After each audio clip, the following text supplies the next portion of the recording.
YouTube, what's going on? Definitely hoping y'all having a good day out there, man. If you're new to the channel, definitely welcome to the channel. We react to different millionaires around the world. And today, as you can see, a billionaire, you know what I'm saying? So we can get this mindset, so we can start getting these gems, you know what I'm saying, and start applying into our lives. So I don't usually waste too much time on interviewing one of the richest men on the planet, and we just arrived at his $100 million mansion here in Palm Beach, so he can tell me exactly how he got here. Thank you so much for having us at your house today. This is without a doubt the most beautiful house I've ever seen in my life. Really? Yes. Thank you. As of today, how much in assets is your company Interactive Brokers have under management? Roughly $350 billion. Wow. You've come a long way, though. Let's take it back to the beginning. Man, Let's go back to 1944, the year you were born. 1944, I was born in Budapest during the time when the city was under siege and it was being bombed. And I was born in the basement of the hospital because there was a bombing raid. There was a bombing happening while you were being born. Right. And growing up under those conditions, what was that like? You grew up with your mother and your father?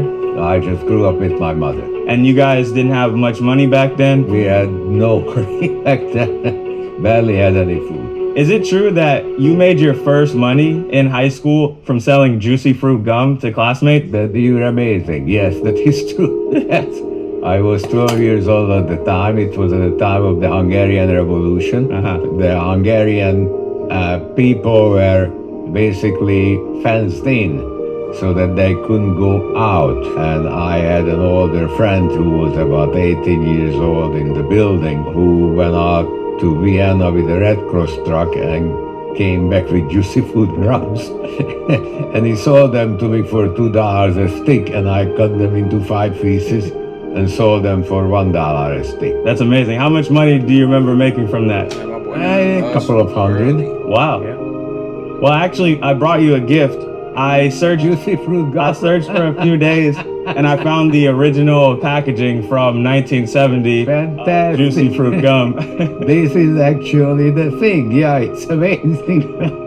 Maybe we should open it up and share a piece together. Yeah, all right. No, it's too old. It's too old. You think it wouldn't be good anymore? I think it might be the last piece of juicy fruit you ever have in your life. That's amazing. Thank you very much. You're welcome. I will keep it as a souvenir. It's amazing that you found it. Those must be your neighbors flying in the helicopter.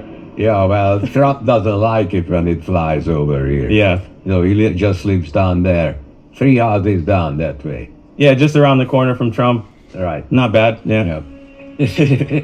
So after high school, you moved to the United States. I was 21 when I came to the United States. What type of challenges did you face when you moved to America? Did you speak English? Did you have money saved up? I did not speak English and I did not have money, so that was a challenge. Both of them were a challenge. So how did you get by? How did you make your money when you came to America?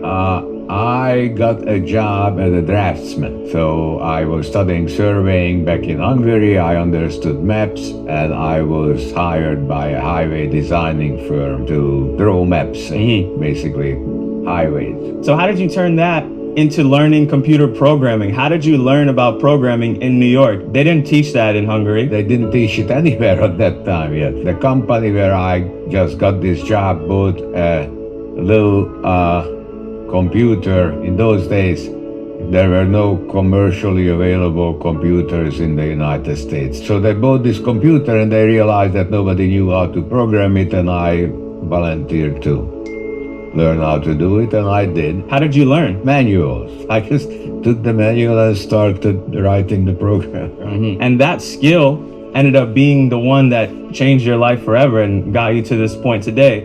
But first, I want to know about how you went from working that job to getting a seat on the American Stock Exchange. So before I did that, I went to work as a computer programmer on Wall Street, where I heard about options, puts and calls. I was intrigued by the question of how to calculate the correct price for an option. I figured that out and wanted to go to trade for myself. And so I've been saving money, and over the 10 years of working, I saved up $200,000, which in those days was more like 200,000 Yeah. today. So I bought a seat on the stock exchange and went down to the floor of the trader. That was very different in those days because there were no computers. There was, just people yelling and shouting. And you at the time felt like that was not the best way to do this. It certainly was not the best way to do this, because by that time, computer technology was at the time just at the point where you could have computerized the exchanges. This was in 1977. But of course, they didn't want to do this because the big traders made their money out of the chaos. You didn't want to break the system that was already there. Right. But in 1984, you launched Timber Hill, which has now become Interactive Brokers, Right. the largest brokerage in the United States. Can you tell me the story of how it started as this small company, TP and Co, Timber Hill, to now becoming to this level? You're amazing. You really did your homework. Yes, of course, I had to. So I spent 5 years on the floor trying to understand how things work, kept asking them to convert to computerized systems, and they kept saying, no, go away. The specialists didn't want to trade with me because they knew that I knew the numbers better than they did. So I hired very attractive young women to trade for me. We told them what to trade. They went back to the specialist and they said, I'd like to buy such and such. After a while, the specialist wised up and they said, well, that's not going to work. By the rules, they were right, so I didn't know what to do. So then in 82, and decided that I would have a computer that would get all the prices. So my computer took in those bids and offers and analyzed them and printed out the best trades to do. You wrote this program all yourself. I did the program, yeah. Which, by the way, I have in my office here. You have it? Yeah, I can show it to you. So you build the hardware too. We did in the office, right. It's a lot different than the MacBook. But it was a decade and a half earlier, right?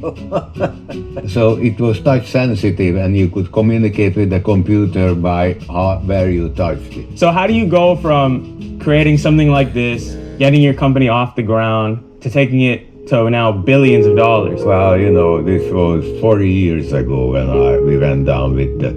So 40 years is a long time, It didn't come very fast, It's just you have to do it day after day after day, week after week, year after year. It takes a long time. Was there ever a moment that you wanted to give up or it got really difficult? Well, several times I almost went bankrupt. Yes, several times. So, do you remember what that felt like? Sure, I remember. It's horrible. On the flip side, do you remember the day that you became a billionaire? No, I don't. I don't remember that. But I remember the times when I almost went bust, yeah. So that's just something that happens and the day goes on as normal. No, billionaire is not. It is the first million and the first 10 million that are difficult. Mm-hmm. Once you got there, it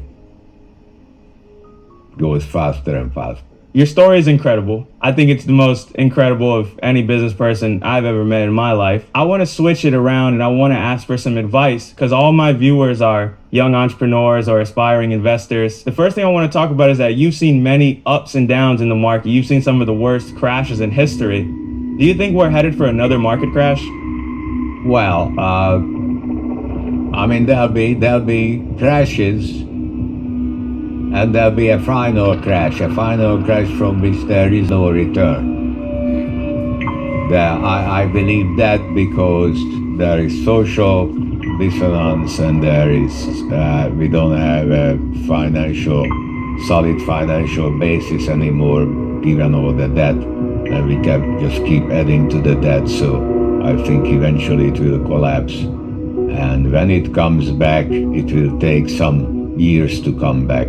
The companies and the stocks will not exist when the system comes back again. So there'll be a So the stocks that you end up with will be worthless. It's almost like a reset. Yeah, it will be a reset. So how can we prepare for that? How can somebody like me prepare for that?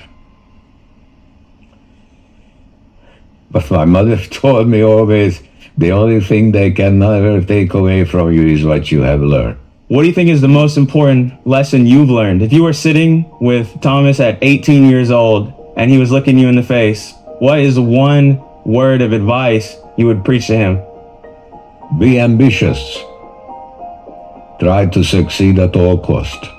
The last question I want to ask you is that you've achieved what most people would consider the dream life. You have everything. You've made billions of dollars. You have houses around the world. You have a family. What's left?